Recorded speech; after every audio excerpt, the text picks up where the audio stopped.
Hey guys, back in the garage again. Today we have something a little different.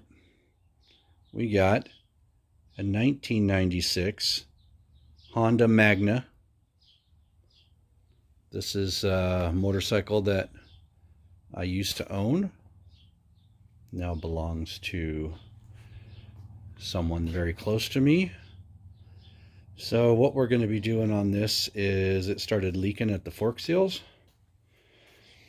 And I've did these fork seals many years ago when I had the lowers powder coated. The seals were leaking, so I took everything apart. I took the lowers down. I had them powder coated. I put everything back together. It's a very nice bike. These things, if you're not familiar with these, 750 cc's, but it is a V4, 4 carburetor, 16 valve. These things are a ripper. If you take a V-twin, like other V-twin Hondas and other Shadows and whatnot, this thing will smoke it. Literally smoke it. These bikes are super fast. The older V45s and the V65s, in the early days, they had an 1100 version of this that was just an absolute monster, and they actually stopped making them, I think, because they were too much of a monster. So this is a later version. If you look at the older Yamaha Viragos, that's what the older Magnas used to look like, the same kind of configuration.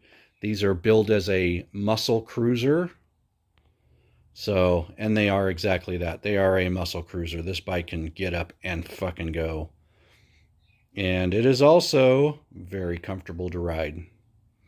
So anyway, excuse my little F-bomb there.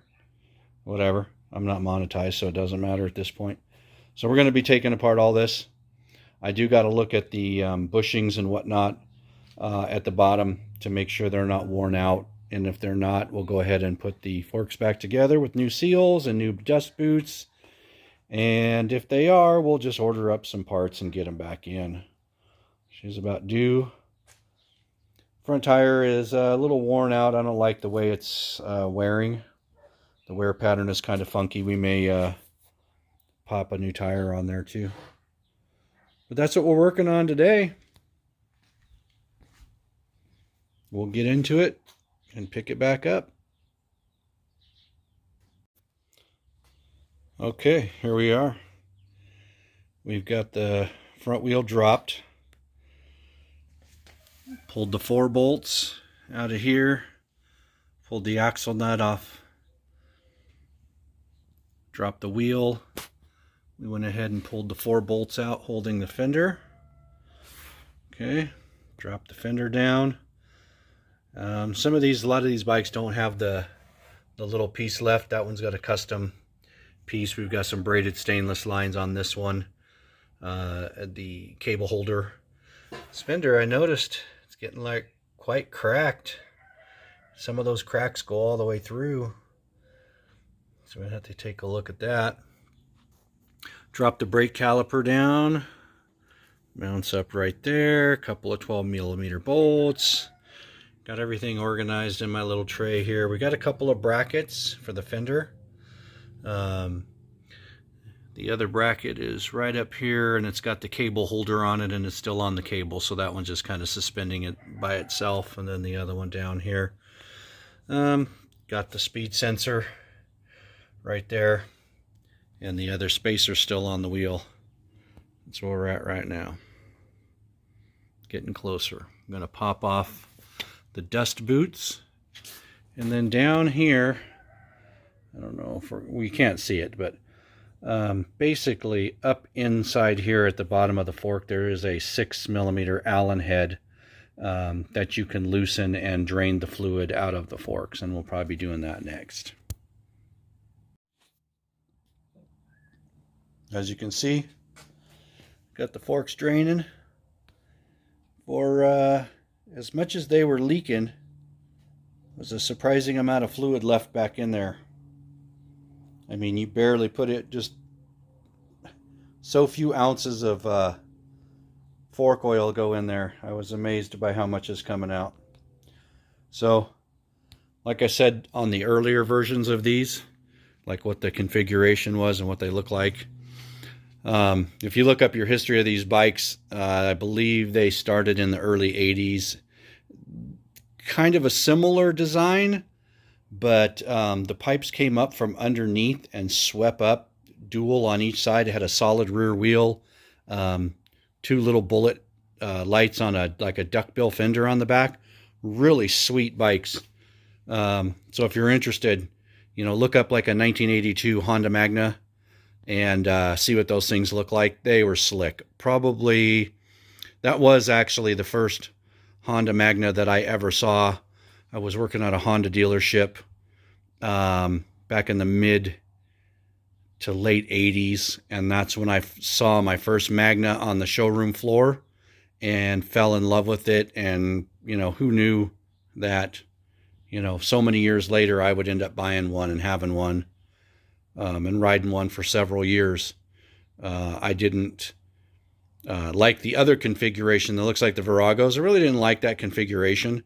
I like this, and I like the original configuration. I believe they stopped building these in 2003. So anyway, if you're interested, look them up. These bikes will go about $2,500. Hard part is finding mechanics that can actually work on a motorcycle that has 4 frickin' carburetors and getting all those carburetors synced.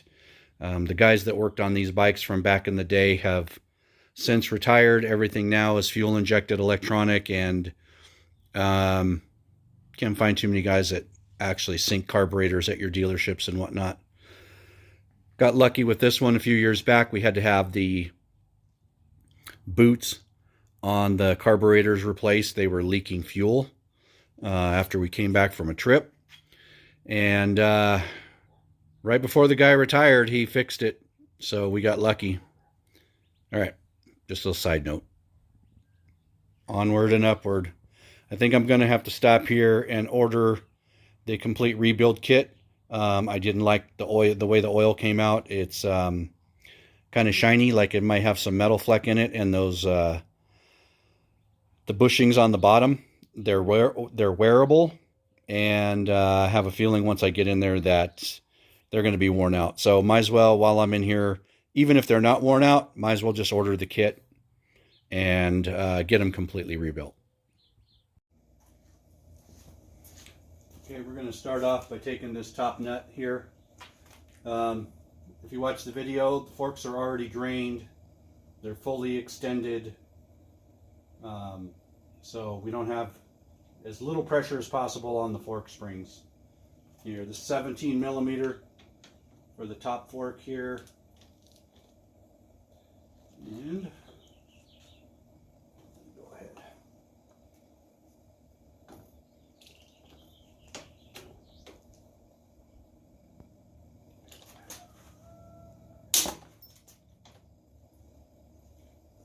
Whoa!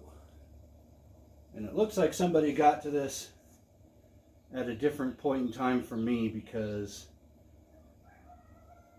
these bolts kind of look a little rounded off, and I think what you heard was the skip. So I'm going to have to find something different.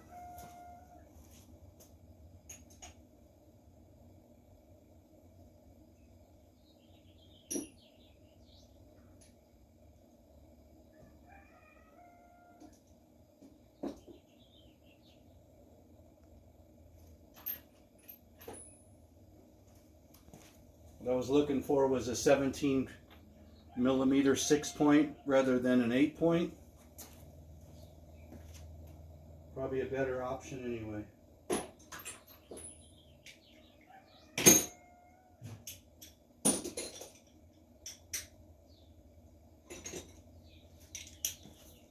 I'll switch over to a breaker bar too, just in case.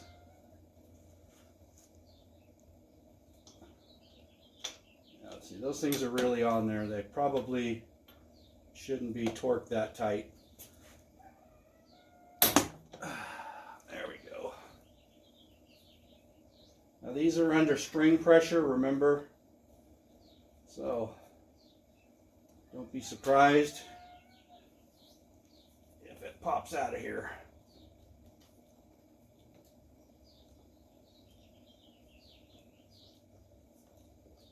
Shouldn't be under the least amount of spring pressure possible.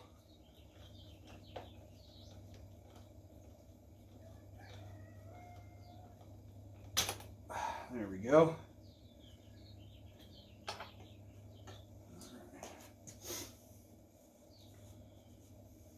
was watching on the other video, and the guy, as he took the stuff out, he laid it out at exactly how it came out, which is a pretty good idea. Probably try to keep that in mind. Got your tube here.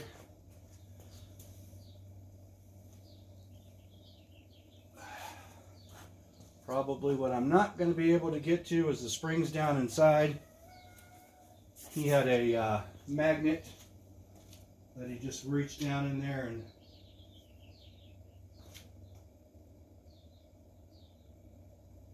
grabbed them out. I don't think I've got a magnet that's going to do the job, but we'll find out. Oh, you got a ring.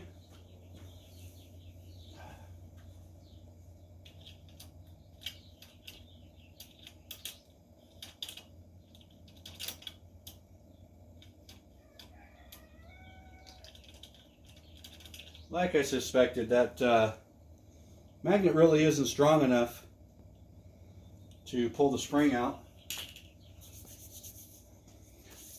So I think we're going to start down here. The bolt is out that that keeps this attached. So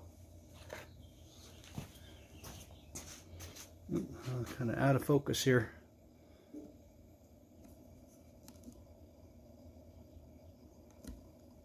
All right. So the bolt on the bottom of the fork is not attached. So we should be able to, if we get this stuff out of here,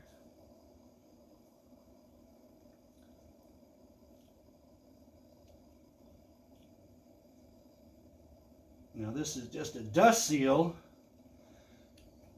There we go. And as you can see, this one's leaking. It's already past the seal all up here on the dust seal. So go ahead and refer to any other videos. There's a snap ring in here and then the seal. So there's a collar down here. I think what the guy did is just gently kind of pulled it down until the seal popped out after he got the snap ring out. Probably what we're going to do.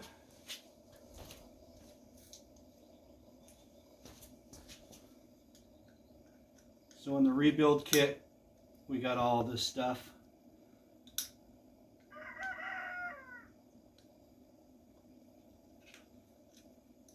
Now one thing he did mention about these, don't scrape them across the fork tube.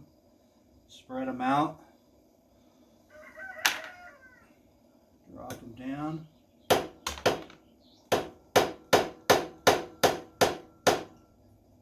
Maybe not. This one also is really tight, which is leading me to believe that the bushings and everything in the bottom are not good anymore. They have a Teflon coating to keep them running smoothly, and I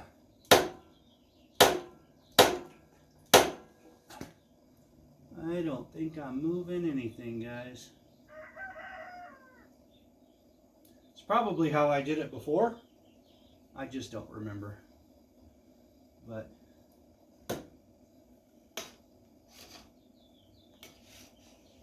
oh, hey, push that all the way up. Guess what I can get out now? The spring is right there. Progressive rate spring, guys. The spread out part goes at the top, the tight coil goes at the bottom. At least I hope that's how it goes, because that's how it was in there.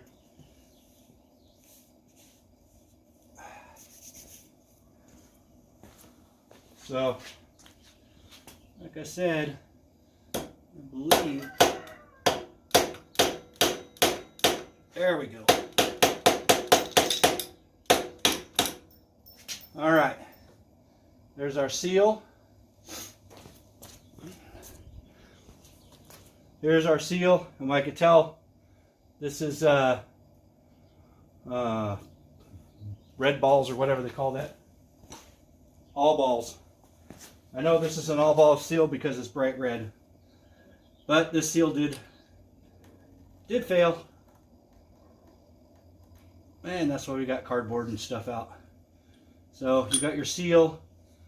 Just below your seal there's a ring, so we know these seals are bad.